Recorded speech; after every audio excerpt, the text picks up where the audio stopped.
रश्मिरथी के प्रथम सर्ग में आपने कर्ण, कृपाचार्य व दुर्योधन संवाद सुना, जिसमें कर्ण रंगभूमि में अर्जुन को युद्ध के लिए ललकारता है और कहता है कि सस्ता स्वेश पाकर फूलना छोड़ और हिम्मत है तो मुझसे टकरा। कृपाचार्य बीच में आ जाते हैं। स्थिति को संभालते हुए कर्ण से कहते हैं, अर्जुन एक राजपुत्र है, वह किसी सूत पुत्र से कैसे लड़ सकता है? यदि तुम्हें अर्जुन से लड़ना है तो तुम्हें पहले कोई राज्य जीत कर आना होगा। दुर्योधन से कर्ण का इस तरह का अपमान सहन नहीं होता और वह अपने सर से मुकुट उतारकर कर्ण के मस्तक पर रख देता है और उसे अंग देश का राजा घोषित कर देता है। यहीं से कर्ण और दुर्योधन की अटूट मित्रता आरंभ होती है। गुरु द्रोण इस घटना से डर जाते हैं और उन्हें यह भय सताने लगता है कि कहीं यह वीर अर्जुन से सर्वश्रेष्ठ धनुर्धर होने का मान न छीन ले। नमस्कार, मैं रजनीश आज आप लोगों को रश्मिरथी का द्वितीय सर्ग सुनाने जा रहा हूँ, जिसमें महर्षि परशुराम और कर्ण के संवाद को दिनकर जी ने अत्यंत मार्मिक ढंग से दर्शाया है। कहानी है, गुरु द्रोण द्वारा शिक्षा देने से मना करने के बाद कर्ण के सामने महर्षि परशुराम से शिक्षा लेने के सिवाय और कोई विकल्प नहीं बचता। कर्ण को भली भांति पता होता है कि यदि अर्जुन को युद्ध में हराना है तो महर्षि परशुराम से धनुर्विद्या लेना अत्यंत आवश्यक है। कर्ण की धनुर्विद्या के प्रति पिपासा इतनी प्रबल थी कि वह जानते हुए भी कि परशुराम ने संकल्प लिया है कि वे ब्राह्मण के सिवाय और किसी को शिक्षा नहीं देंगे, स्वयं का ब्राह्मण कुमार के रूप में परिचय देकर महर्षि परशुराम से शिक्षा लेना आरंभ कर देता है। एक दिन एक घटना घटित होती है जिसमें कर्ण का झूठ महर्षि के सामने आ जाता है। ये पूरा सर्ग कर्ण के इसी अक्षम्य अपराध के खुलने की कहानी है। तो आइए चलते हैं सर्ग की तरफ।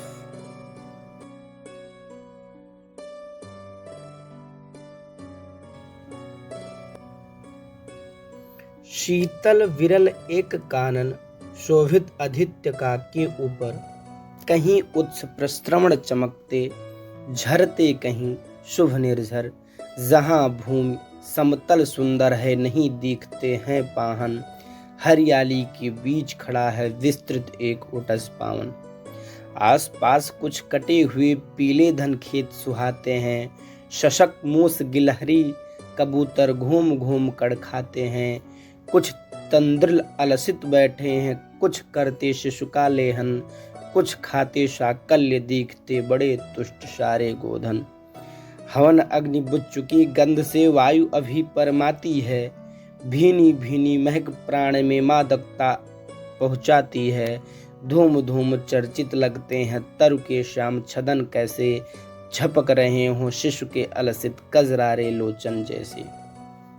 बैठे हुए सुखद आतप में मृग रोमंथन करते हैं, वन के जीव विवर से बाहर हो वृषभ विचरते हैं, सूख रहे चीवर रसाल की नन्ही झुकी टहनियों पर नीचे बिखरे हुए पड़े हैं इंगुद से चिकने पत्थर।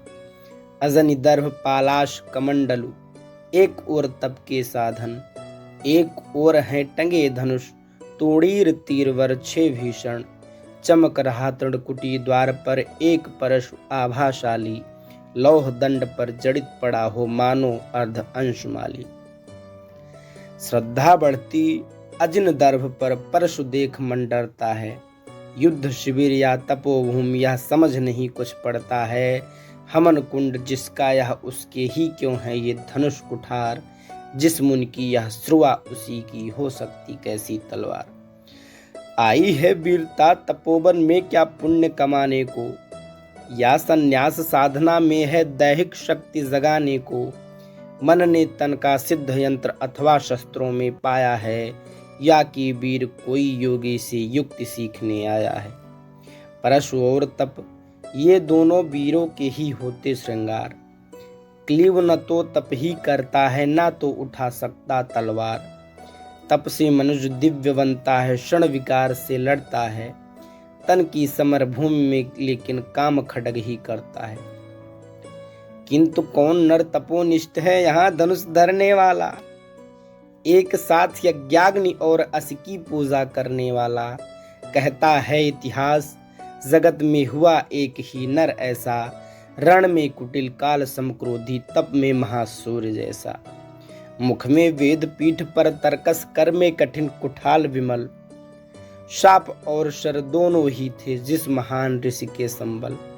यह कुटीर है उसी महामुनि परशुराम बलशाली का, भृगु के परम पुनीत वंशधर व्रती वीर प्रणपाली का। हाँ वही कर्ण की जांघों पर अपना मस्तक धरकर, सोए हैं तरुवर के नीचे आश्रम से किंचित हटकर। पत्तों से छन छन कर मीठी धूप माघ की आती है, पड़ती मुन की थकी देह पर और थकान मिटाती है। कर्ण मुग्ध हो भक्ति भाव में मग्न हुआ सा जाता है, कभी जटा पर हाथ फेरता पीठ कभी सहलाता है। चढ़े नहीं चीटियां बदन पर, पड़े नहीं तृणपात कहीं, कर्ण सजग है उचट जाए गुरुवर की कच्ची नींद नहीं। वृद्ध देह तपसे कृष काया, उस पर आयुध संचालन, हाथ पड़ा श्रम भार देव पर, असमय यह मेरे कारण। किंतु वृद्ध होने पर भी अंगों में है क्षमता कितनी, और रात दिन मुझ पर दिखलाते रहते ममता कितनी। कहते हैं ओ वत्स पुष्टि कर भोग न तू ये दिखाएगा, मेरे शिक्षण की कठोरता को कैसे सह पाएगा। अनुगामी यदि बना कहीं तू, खान पान में भी मेरा सूख जाएगा, लहू बचेगी हड्डी भर ढांचा तेरा। जरा सोच कितनी कठोरता से मैं तुझे चलाता हूँ, और नहीं तो एक पाँव दिन भर में रक्त जलाता हूँ। इसकी पूर्ति कहाँ से होगी बना अगर तू सन्यासी, इस प्रकार तो चबा जाएगी तुझे भूख सत्यानाशी। पत्थर सी हो मांसपेशियां लोहे से भुजदंड अभय, नस नस में हो लहर आग की तभी जवानी पाती जय। विप्र हुआ तो क्या रखेगा रोक अभी से खाने पर, कर लेना घनघोर तपस्या वे चतुर्थ के आने पर। ब्राह्मण का है धर्म त्याग पर, क्या बालक भी त्यागी हो। जन्म साथ शिल्लोच्छ वृत्ति के ही क्या वे अनुरागी हो। क्या विचित्र रचना समाज की, गिरा ज्ञान ब्राह्मण घर में, मोती वर्षा वैश्य वेश में, पड़ा खड़ग क्षत्रिय कर में। खड़ग बड़ा उद्धत होता है, उद्धत होते हैं राजे, इसीलिए तो सदा बनाते रहते वे रण के बाजे। और करे ज्ञानी ब्राह्मण क्या आस विहीन मन डरता है, राजा देता मान भूप का वह आदर भी करता है। सुनता कौन यहाँ ब्राह्मण की, करते सब अपने मन की, डुबो रही शोणित में भूको भूपो की लिप्सारण की। और रण भी किस लिए नहीं, जग से दुख दैन्य भगाने को, पर शोषक पथभ्रांत मनुज को नहीं धर्म पर लाने को।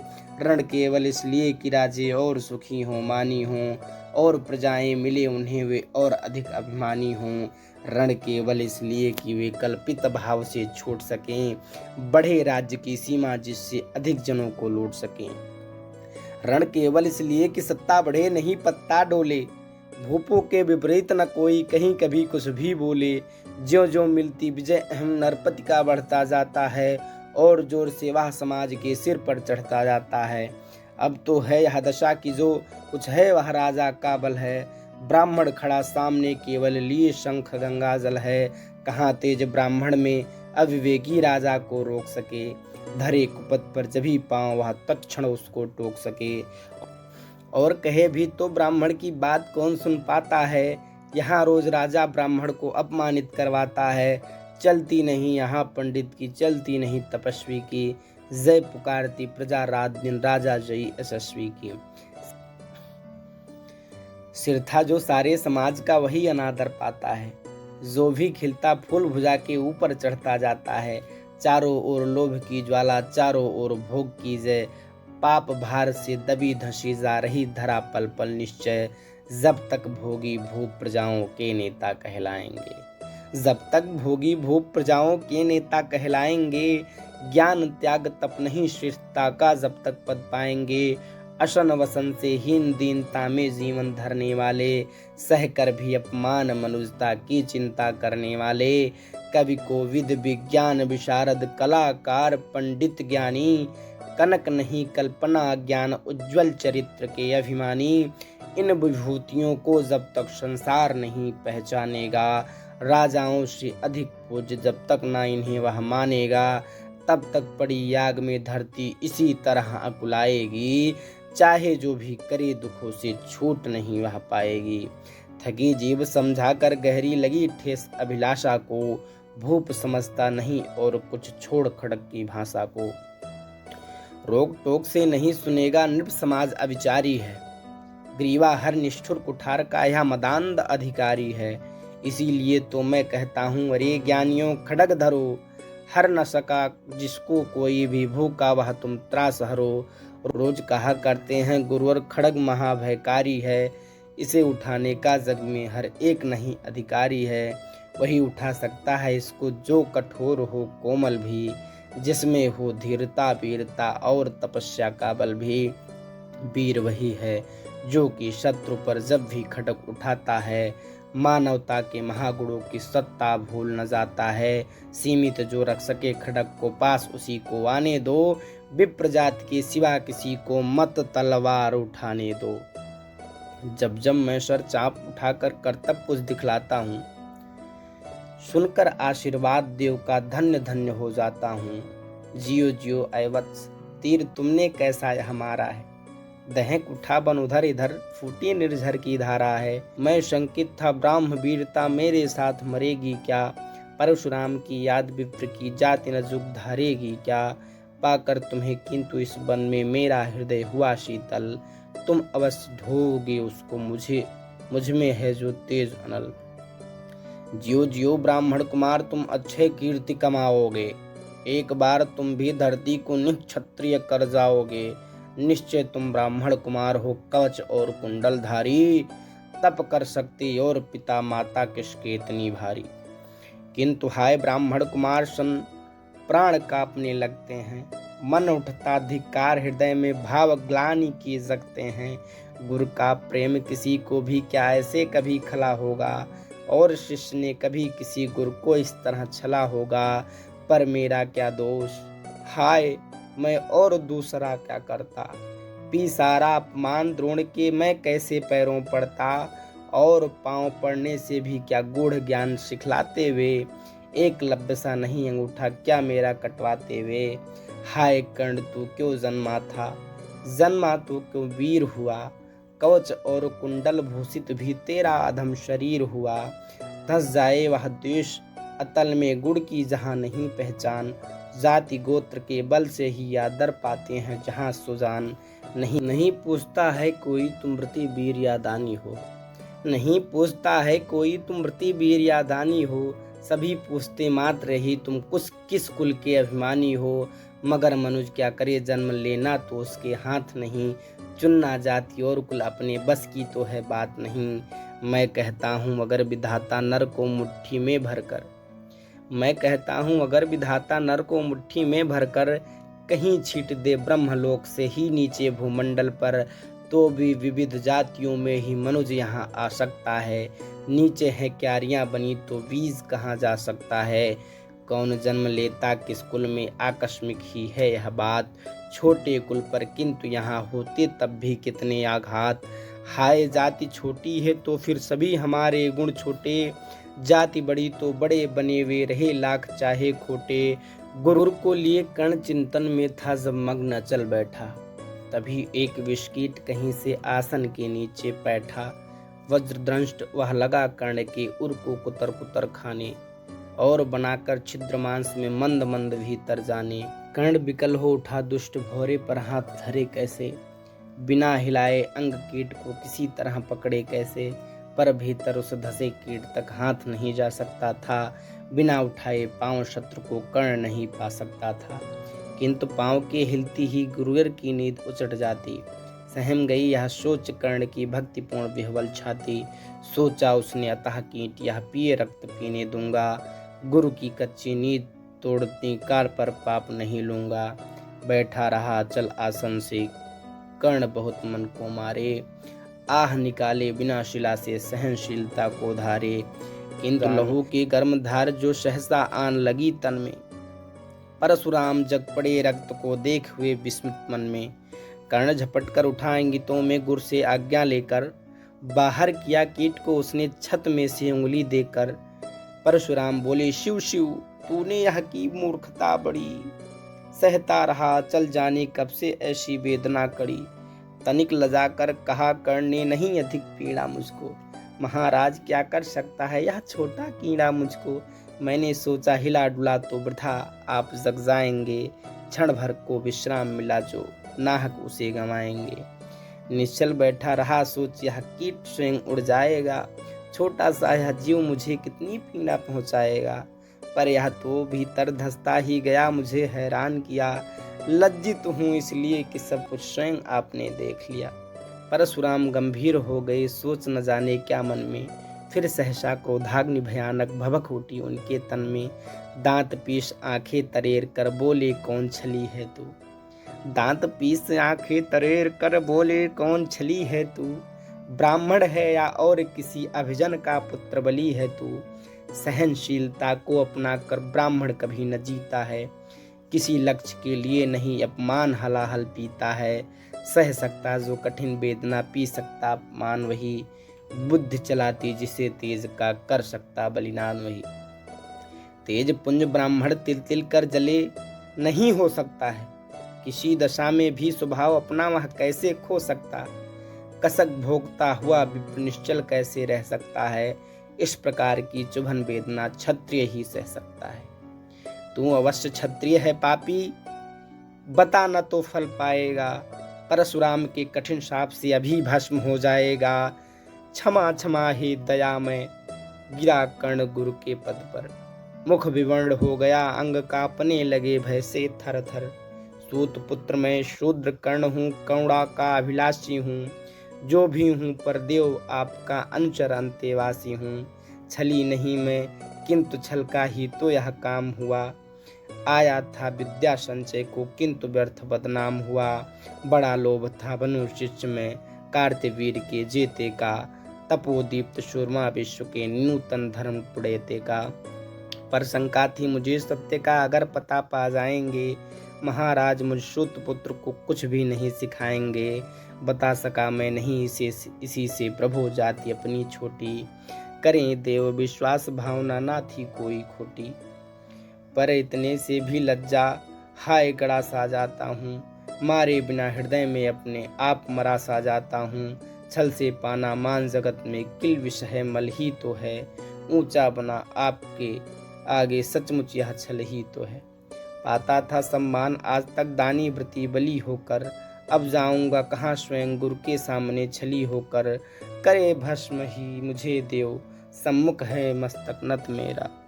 करे भस्म ही मुझे देव सम्मुख है मस्तक नत मेरा। एक कसक रह गई नहीं पूरा जीवन का व्रत मेरा। गुरु की कृपा शाप से जलकर अभी भस्म हो जाऊंगा। पर मदांध अर्जुन का मस्तक देव कहाँ मैं पाऊंगा। यह तृष्णा यह विजय कामना मुझे छोड़ क्या पाएगी। प्रभु अतृप्त वासना मरे पर भी मुझको भरमाएगी। दुर्योधन की हार देवता कैसे सहन करूंगा मैं। अभय देख अर्जुन को मरकर भी तो रोज मरूंगा मैं। परशुराम का शिष्य कर्ण पर जीवन दान न मांगेगा। बड़ी शांति के साथ चरण को पकड़ प्राण निज त्यागेगा। प्रस्तुत हूँ दे शाप किंतु अंतिम सुख तो यह पाने दें। इन्हीं पाद पद्मों के ऊपर मुझको प्राण गंवाने दें। लिपट गया गुरु के चरणों से विकल कर्ण इतना कहकर। लिपट गया गुरु के चरणों से विकल कर्ण इतना कहकर। दो कड़िकाएं गिरी असुर की गुरु की आंखों से बहकर। बोले हाय कर्ण तू ही प्रतिभट अर्जुन का नामी है। निश्चल सखार धार्त राष्ट्रों का विश्व विजय का कामी है। अब समझा किस लिए रात दिन तू वैसा श्रम करता था। मेरे शब्द शब्द को मन में क्यों सी पीसा धरता था। देखें अगणित शिष्य द्रोण को भी कर्तव्य को सिखलाया। पर तुझसा जिज्ञासु आज तक कभी नहीं मैंने पाया। तूने जीत लिया था मुझको निज पवित्रता के बल से। क्या था पता लौटने आया है कोई मुझको छल से। किसी और पर नहीं किया वैसा स्नेह मैं करता था। सोने पर भी धनुर्वेद का ज्ञान कान में भरता था। नहीं किया कार्पण्य दिया जो कुछ था मेरे पास रतन। तुझमें निज को सौंप शांत अभी अभी प्रमुदित था मन। पापी बोल अभी भी मुख से तू ना सूत रथ चालक है। परशुराम का शिष्य विक्रमी विप्रवंश का बालक है। सूत वंश में मिला सूर्य सा कैसे तेज प्रबल तुझको, किसने लाकर दिए कहाँ से कवच और कुंडल तुझको। सुत सा रखा जिसे उसको, कैसे कठोर हो मारूं मैं, जलते हुए क्रोध की ज्वाला लेकिन कहाँ उतारूं मैं। पद पर बोला कर्ण दिया था जिसको आंखों का पानी, करना होगा ग्रहण उसी को अनल आज ही गुर ज्ञानी। बरसाइए अनल आंखों से सिर पर उसे संभालूंगा, दंड भोग जलकर मुनि सत्तम छल का पाप छुड़ा लूंगा। परशुराम ने कहा कर्ण तू वेद नहीं मुझको ऐसे, तुझे पता क्या सता रहा है मुझको असमंजस कैसे। पर तूने छल किया दंड उसका अवश्य ही पाएगा, परशुराम का क्रोध भयानक निष्फल कभी न जाएगा। मान लिया था पुत्र सी से प्राण दान तो देता हूँ, पर अपनी विद्या का अंतिम चरम तेज हर लेता हूँ। सिखलाया ब्रह्मास्त्र तुझे जो काम नहीं वह आएगा, यह है मेरा शाप समय पर उसे भूल तू जाएगा। कर्ण विकल हो खड़ा हुआ कह हाय किया यह क्या गुरुवर, दिया शाप अत्यंत निदारुण, लिया नहीं क्यों जीवन हर। वर्षों की साधना साथ ही प्राण नहीं क्यों लेते हैं, अब किस सुख के लिए मुझे धरती पर जीने देते हैं। परशुराम ने कहा कर्ण यह शाप अटल है सहन करो, जो कुछ मैंने कहा उसे सिर पर ले सादर वहन करो। इस महेंद्र गिरि पर तुमने कुछ थोड़ा नहीं कमाया है, मेरा संचित निखिल ज्ञान तूने मुझसे ही पाया है। रह नहीं ब्रह्मास्त्र एक, इससे क्या आता जाता है, एक शस्त्र बल से ना वीर कोई सब दिन कहलाता है। नई कला नूतन रचनाएं, नई सोझ नूतन साधन, नए भाव नूतन उमंग से वीर बने रहते नूतन। तुम तो स्वयं दीप्त पौरुष हो कवच और कुंडल धारी, इनके रहते तुम्हें जीत पाएगा कौन सुभट भारी। अच्छा लो और भी कि विश्व में तुम महान कहलाओगे, भारत का इतिहास कीर्ति से और धवल कर जाओगे। अब जाओ लो विदा वत्स कुछ कड़ा करो अपने मन को, रहने देते नहीं यहाँ पर हम अभिशप्त किसी जन को। हाय छीनना पड़ा मुझी को दिया हुआ अपना ही धन, सोच सोचिया बहुत विकल हो रहा नहीं जाने क्यों मन। व्रत का परिनिर्वाह कभी ऐसे भी करना होता है, इस कर से जो दिया उसे उस कर से हरना होता है। अब जाओ तुम कर्ण कृपा करके मुझको निसंग करो, देखो मतियों सजल दृष्टि से व्रत मेरा मत भंग करो। आह बुद्धि कहती कि ठीक था जो कुछ किया, परंतु हृदय मुझसे कर विद्रोह तुम्हारी मना रहा जाने क्यों जय। अनायास गुणशील तुम्हारे मन में उगते आते हैं, भीतर किसी अश्रु गंगा में मुझे बोर नहलाते हैं। जाओ जाओ कर्ण मुझे बिल्कुल असंग हो जाने दो, बैठ किसी एकांत कुंज में मन को स्वस्थ बनाने दो। भय है तुम्हें निराश देखकर छाती कहीं न फट जाए, फिर न लू अभिशाप पिघल कर बाड़ी नहीं उलट जाए। इस प्रकार कह परशुराम ने फिरा लिया आनन अपना, जहाँ मिला था वहीं कर्ण का बिखर गया प्यारा सपना। छूकर उनका चरण कर्ण ने अर्घ अश्रु का दान किया, और उन्हें भी भर निहार कर मंद मंद प्रस्थान किया। पशुधर के चरण की धूल लेकर उन्हें अपने हृदय की भक्ति देकर, निराशा से विकल टूटा हुआ सा, किसी गिर श्रृंगार से छूटा हुआ सा, चला खोया हुआ सा कर्ण मन में, कि जैसे चांद चलता हो गगन में। रश्मिरथी का द्वितीय सर्ग यहीं पर समाप्त होता है। धन्यवाद।